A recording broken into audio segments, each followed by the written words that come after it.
নমস্কার বন্ধুরা, কেমন আছেন সবাই? আশা করি সকলে ভালো আছেন।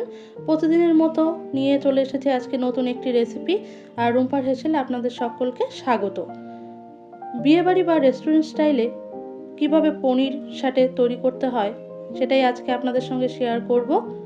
আমার চ্যানেলের নিত্য নতুন রেসিপি দেখতে চ্যানেলটিকে সাবস্ক্রাইব করে পাশের বেল আইকনটাকে প্রেস করে রাখবেন।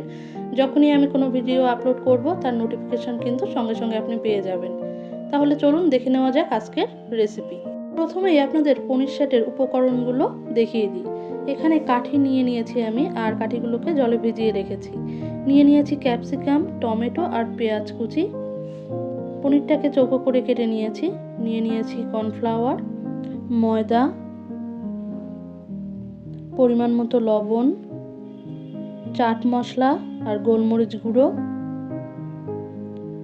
গরম মশলা গুঁড়ো,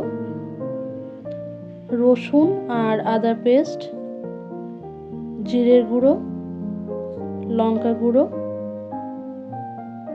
টমেটো সস আর নিয়ে নিয়েছি সয়া সস। প্রথমেই সমস্ত উপকরণ দিয়ে এখানে একটি ব্যাটার বানিয়ে নেব।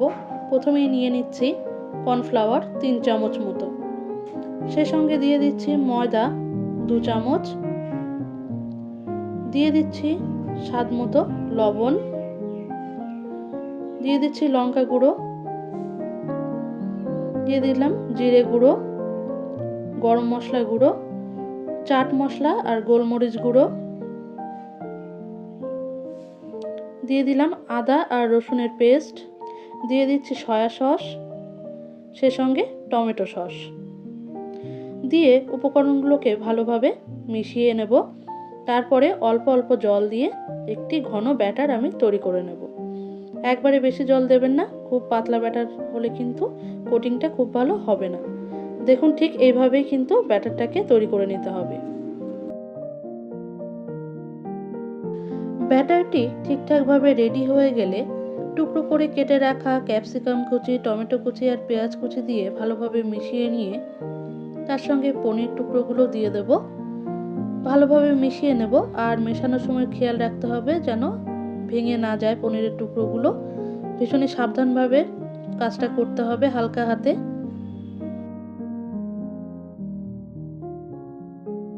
সমস্ত উপকরণগুলো ভালোভাবে মিশিয়ে নেওয়া হয়ে গেলে 15 থেকে 20 মিনিটের জন্য ঢাকা দিয়ে রেস্টে রেখে দেব।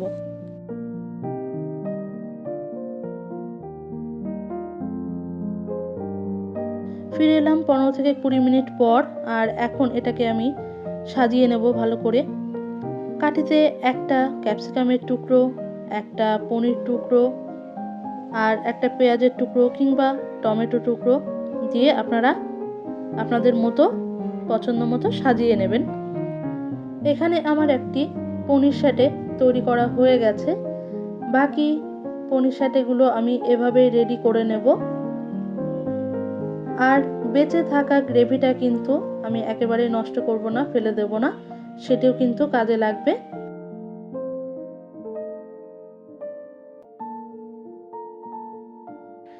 এভাবে কিন্তু আমি একটা একটা করে বাকি সমস্তগুলো রেডি করে নেব।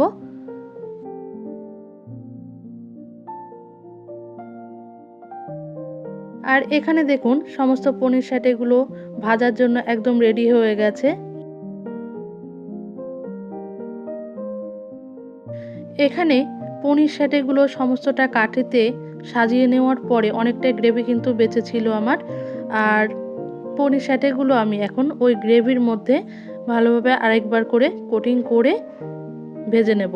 আর কড়াইতে প্রথমেই আমি তেলটাকে গরম করে নিয়েছিলাম। এখন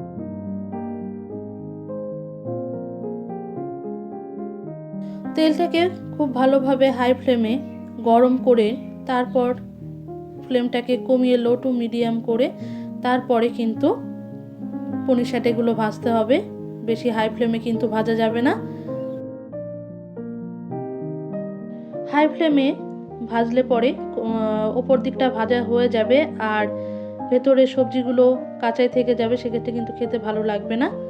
সেজন্য লো টু মিডিয়াম রেখেই পনির সেটেগুলো ভেজে নিতে হবে। এখানে প্রথম ব্যাচের পনির সেটেগুলো আমার কিন্তু ভাজা হচ্ছে। এভাবে বাকি পনির সাটেগুলো কিন্তু এক এক করে আমি ভেজে নেব। বিয়েবাড়ি বা রেস্টুরেন্ট স্টাইলে কিন্তু খুবই কম সময়ে বাড়িতে এভাবে পনির সাটে তৈরি করে নেওয়া যায়। আর আপনারা চাইলে পনিরের পরিমাণ এখানে বেশি নিয়ে নিতে পারেন, সেক্ষেত্রে বড় কাঠিতে আপনারা গেঁথে তৈরি করে নেবেন। এই ঠিক একইভাবে আপনারা কিন্তু চিকেন সাটেও তৈরি করে নিতে পারেন। এখানে কিন্তু প্রথম ব্যাচের সাটেগুলো আমার ভাজা হয়ে গেছে, তুলে নিচ্ছি।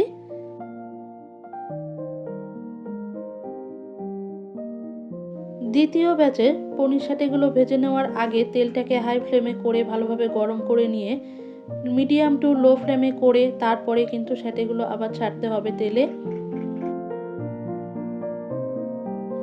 আর চেষ্টা করবেন পনির সাটেগুলোকে একটু ডিপ ফ্রাই করার, একটু বেশি তেলে ভেজে নেওয়ার।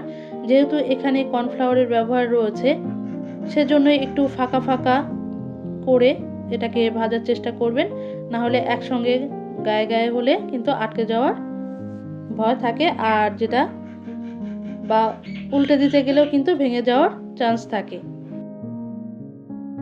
এখানে কিন্তু একদম রেডি হয়ে গেছে আজকের চটপটা রেসিপি পনির সাটে। আপনারা টমেটো সস, গ্রিন চাটনি বা পুদিনা চাটনি, ধনিয়া পাতার চাটনির সঙ্গে কিন্তু সার্ভ করতে পারেন। কেমন লাগলো আজকের এই রেসিপি আপনারা কিন্তু কমেন্টে জানাতে ভুলবেন না। আর যারা নতুন বন্ধুরা আমার চ্যানেলটিকে দেখছেন, ভিডিওটিকে দেখছেন, তাদেরকে বলবো চ্যানেলে গিয়ে আপনারা আগের ভিডিওগুলো দেখতে পারেন। আশা করি আপনাদের ভালো লাগবে। আর ভালো লাগলে চ্যানেলটিকে সাবস্ক্রাইব করে পাশে থাকবেন। ভিডিওটি দেখার জন্য আপনাদেরকে অনেক অনেক ধন্যবাদ।